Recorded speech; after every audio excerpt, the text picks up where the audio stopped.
Welcome to the Know. I'm Ashley Jenkins. I'm Mica Burton. The Nintendo Switch has been out for almost 3 weeks now, but even before it launched, a lot of people were reporting a pretty significant hardware problem, the infamous left Joy-Con desync. While we here at the Know haven't really noticed the problem with our own Switches, lots of others have reported that their left Joy-Cons would periodically lose signal and just stop working, which obviously can cause big problems when you're playing an action game like, I don't know, Legend of Zelda Breath of the Wild? Yeah, and should note that it has been reported to happen on the right Joy-Con as well, but primarily on the left one. Well, after weeks of Nintendo gaslighting us about the problem, saying over and over that there's nothing really wrong on a mass scale, seems that maybe people were right after all. There actually is an issue with the left Joy-Con. Well, you know what? Great! Admitting that you have a problem is the first step to getting help, Nintendo. So, are they alcoholics? Let's give them their chip. We're very proud. Okay. Here's what Nintendo of America had to say to Kotaku in a statement. A manufacturing variation has resulted in wireless interference with a small number of the left Joy-Con. Moving forward, this will not be an issue, as the manufacturing variation has been addressed and corrected at the factory level. Manufacturing variation. It sounds like Nintendo is trying its very best to avoid the phrase manufacturing error or design flaw, something like that. But never fear, Nintendo says. According to the company, they've determined that a simple fix can be made to any affected Joy-Con to improve connectivity. So, good news. What does Nintendo suggest that we do? Is it recalling our Switches? Nope, it's saying that if you're having this issue, you should contact customer support so they can determine if a repair is indeed necessary. If it is, you'll have to send the controller to Nintendo and they'll fix it free of charge. And it says that a repair will probably take less than a week. So it's a not recall. No, it's a mini recall. It's a red ring of death recall. Yes. So, what's the big fix? Tighten loose wire? Does the left Joy-Con need a new board? Maybe? No. Nope. According to CNET, it's a piece of foam. Oh. Okay.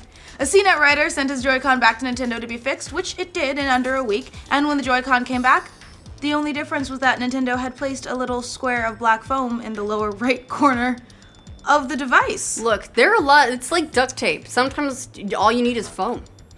According to Bill Detwiler, managing editor for Tech Republic, it's probably a piece of conductive foam, not just your everyday ordinary foam. Conductive foam. Conductive foam, which has been treated with nickel, copper, or both, so it can shield electronics from RF interference.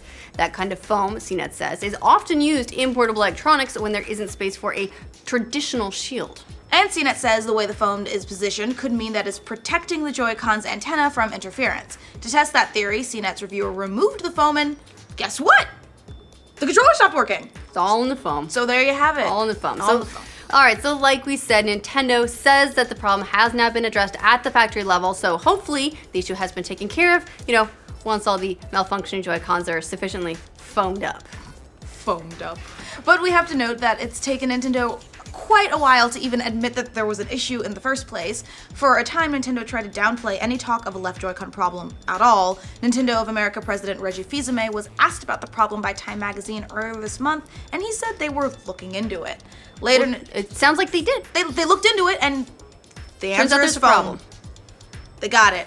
Later, Nintendo told Time that the number of Joy-Cons affected was not significant and that there weren't any widespread technical problems with the Joy-Con. Yeah, even now, Nintendo still seems to be saying that the left Joy-Con issue isn't that big of a deal. In its statement to Kotaku, they said, there is no design issue with the Joy-Con controllers and no widespread proactive repair or replacement effort is underway. Whether this is just a design issue or a manufacturing variation, this is hardly the first time a console has had a hardware problem. There was the yellow light of death that affected some PlayStation 3s, but the most notorious hardware defect of all time was the red ring of death, which sent many an Xbox 360 to a sad early grave. I killed 2 360s in one day. I never had the red ring of death. I did. You know what game killed it? What? Oblivion. What? Eddie killed 3. Eddie 3 killed out of 5 3. consoles. You killed 3? Kdin killed 3. And a yellow light. So when we all ask ourselves how Xbox 360 sold so many units, that's out. There you go. Now, if you think the left Joy-Cons are a big issue on the scale of Red Ring of Death, it's probably nothing compared to that particular defect. A Game Informer survey of nearly 5,000 readers back in 2009 found that the Xbox 360 failure rate was 54.2%. Oh my goodness. Compared to 10.6% for the PlayStation 3, which was still considered reasonably widespread, and 6.8% for the Wii. So that means that more than half of all Xbox 360s died fucking press X to pay respects. Man! So the Switch has a long way to go before it can land on manufacturing defect Mount Rushmore. But still, this is an issue that Nintendo surely doesn't want to be dealing with. They'd rather be talking about how awesome Zelda is or hyping up upcoming games like ARMS or Mario Kart 8 Deluxe, not replacing Joy-Cons 3 weeks in. But regardless, this issue doesn't seem to be widespread at this point, but time will tell. Like we said, we personally haven't noticed this issue at all at the Know, but other sites definitely have reported the problem. Yeah, a lot of users out there in the wild too. So if you're having an issue, contact Nintendo and they'll put some foam in it for you. Yeah! What do you think of the Switch's left Joy-Con issues? Have you noticed a problem yourself? Let us know in the comments. And for all your Nintendo news, including when they deny problems for weeks and then finally reluctantly admit it and fix it with foam, They're just plain hard to get. foam! Be sure to like this video and subscribe to the Know. Hard to foam. Foam. Is it so? Are they gonna have a foam party? They're just gonna get all the Joy-Cons and be like, foam party! And then they'll be like, here, you can have it back now. Just don't run a blacklight over it. Ooh. Issue that Nintendo surely doesn't want to be dealing with. It'd be so much